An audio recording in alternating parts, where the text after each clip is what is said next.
Well, we still here. We still here.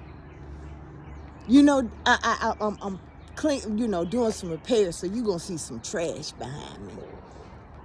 Yeah, you know, yesterday, you know, when I found out, I called my mama, and I told her what was going on, and then I told her I love her, told her I hope she be all right.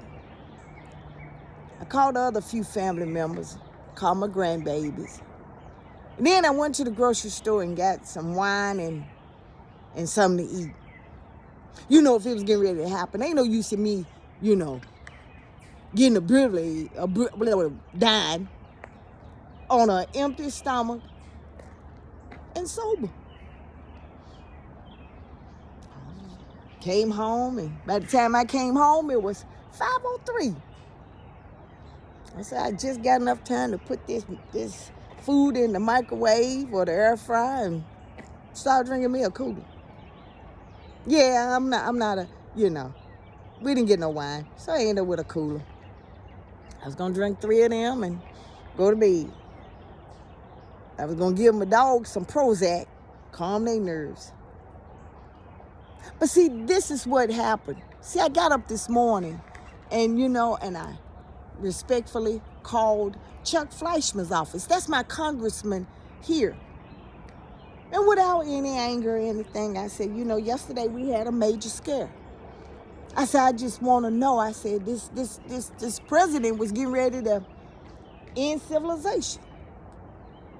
I want to know, is Fleischman going to invoke the 25th Amendment? She said, no, ma'am.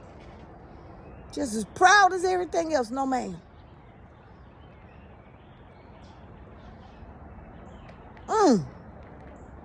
But I'm going to even go back a little bit further. Let's go back to when he made the statement.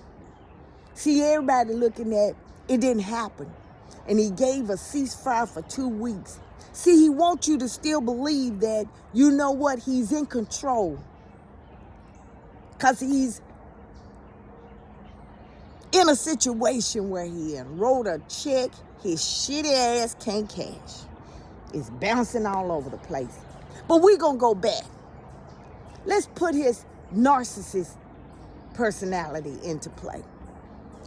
You know, he happened, you know, during his first times, he had guardrails. He had people that was in office that was telling him, no, you can't do this. No, you shouldn't do this. You know, they was, you know, guardrailing us. Now, he got rid of the guardrails. He got rid of the guardrails. He got rid of the frames, the structure. Now, he's on the hinge. But I wanna really go back. What if he just said, because he got the codes now. What if he just said, you know what? I want to win by any means necessary. Because, you know, that's what he's all about. Winning. He's not a wise president that says, you know what? I should think of my people. I should think of my country. I should think about everything else. No, he's into win. What's that skunk cologne he had? Fight. Somebody had it on here. Smell, oh my goodness. I was like, I thought he, you know, didn't bathe or something. I said, oh my goodness. I'm looking at him. And finally he was telling somebody, he said, yeah, the other guy was like, well, man, what you got on, you know? I ain't never smelled that before. That's another way of calling you funky.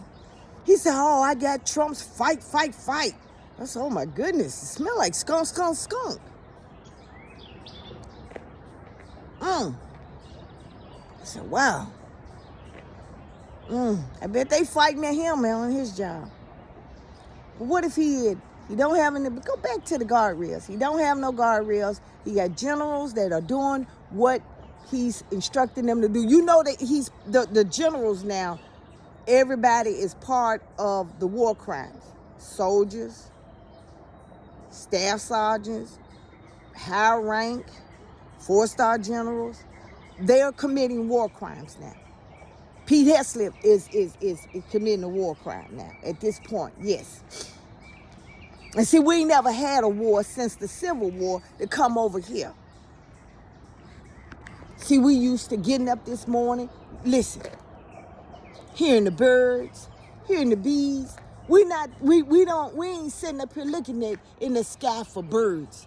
We trying to look for birds on the golf course and Starbucks and scooters for our coffee. But what if last night he woke up and said, send the missiles over there in the middle of the night, which would have been early in the morning for them. And we woke up to him releasing the codes. Wow.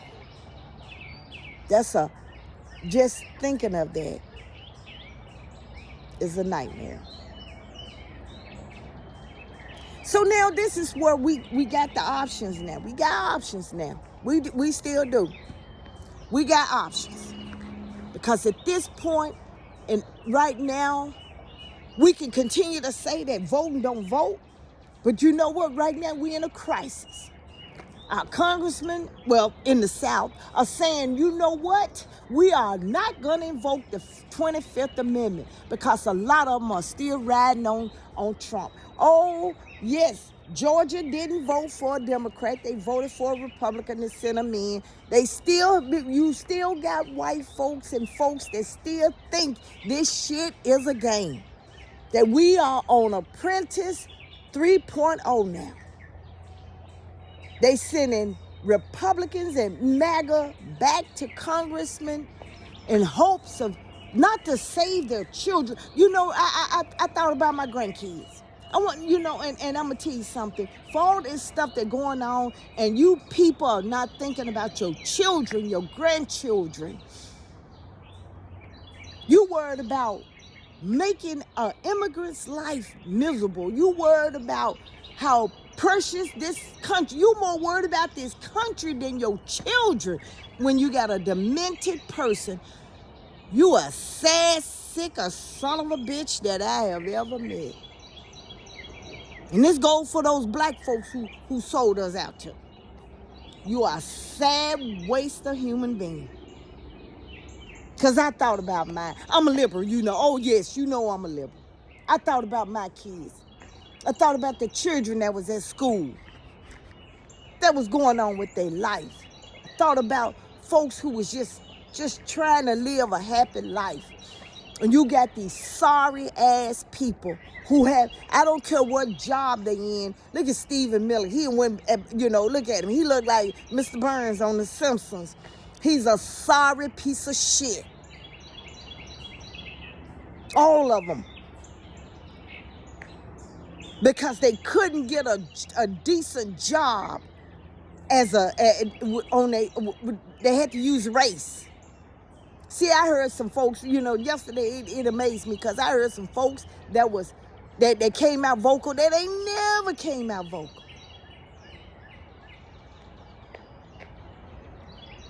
And I'm going to tell you something. This lets you know. See, one thing about me is that when somebody's messing, I'm going to ride with you now until you mess up and start affecting my family. You know, no, I got to let you go. I got to cut you loose. But this lets you know. And then you want how bad things are. And I'm going to tell you something. Like they Rob Schreiner, who used to hang with Adam Sandler. Now he talking about sending your children.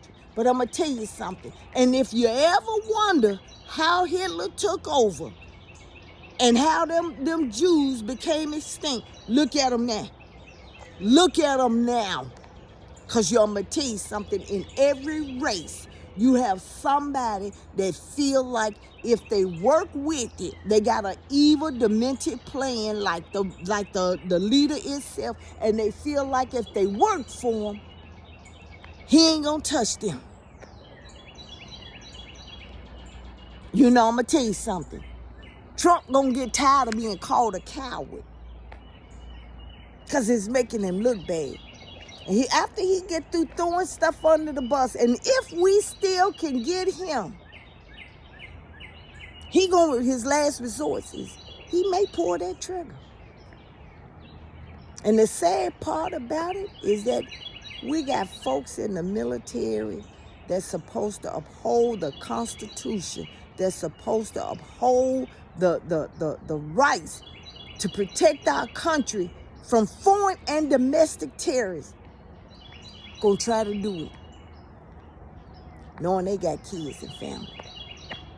I wonder how that young man feel that Matt got married and went to put his wife on his dependency as a spouse, and she got picked up. I wonder, I wonder, is fighting me as a liberal, so you got so hell bent on fighting and as a liberal that you willing to take your own life or let somebody else take it? Think about that.